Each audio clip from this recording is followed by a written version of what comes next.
morning. How's everyone? Good. Excellent. So I'm Lowell Goss. I had to look at the slide to see. I'm the founder and CEO of LOUD3R, and I am a motorcycle nut. So LOUD3R is a semantic publishing platform. We've gone out and created really a human plus machine way of rapidly creating a whole network of topic-focused websites that combine content aggregation, natural language processing, filtering and ranking to find a web-wide view for each one of these topics of the best content out there, from forums, blogs, news sites, photos, and videos, to give you an everyday look at the content that you care about multiple times a day, fresh and always up to date. Today, we're announcing that these sites are live. There are 25 sites in the network right now. We'll be rolling out an additional 10 to 15 sites per month going forward.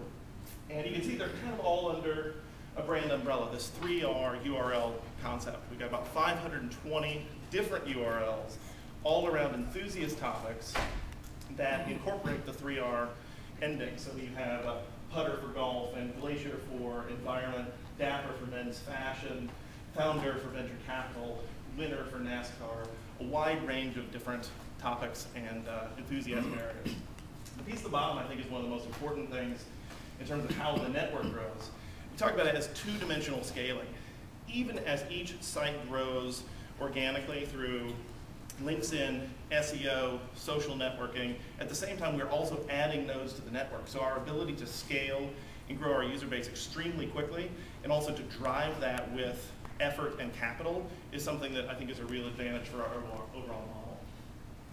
So here's the product itself. I'm going to flip through a few slides. This is Founder.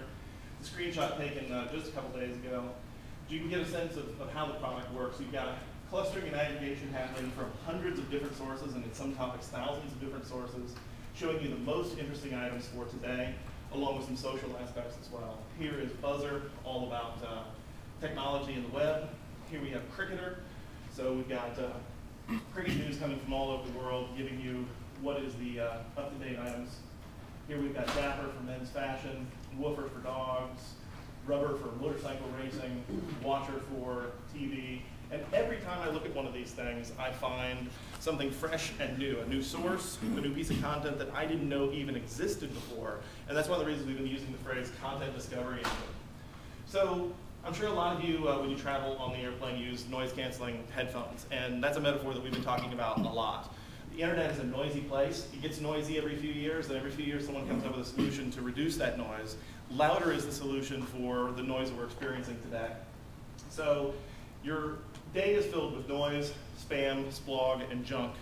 So how do you actually reduce that noise and make, especially a web-wide view of a topic, something that's actually digestible and usable? On the revenue side, so how do we actually make money out of this? We really are looking at two major pieces. One being advertising, both on a CPM and reach basis, and then also white labeling the technology itself. So I'll start on the right-hand side. When you have a consumer brand, and you want to get, again, a web-wide view of your product launch, of how your brand is doing, of a character on a TV show, how do you actually start to do that in a way that not only allows you to get market intelligence about that, but also to re-syndicate that and republish that content into your own corporate publications, your own corporate blog, so you can allow your users and your brand fans to keep an eye on what's happening. NBC's show 30 Rock is a great example where we've been chatting with some folks. How do you make sure that you are tracking every character across every possible place that they might get talked about on the web, bring that together, and again have an aggregated, meaningful view of what that means? On the advertising side, really we've looked at slicing in three different ways. One is that you have this deep opportunity with an individual topic area to advertise. Self-selecting audience, we already know all these people are really into hiking or biking or climbing or whatever that particular thing is, and you can sell directly to them.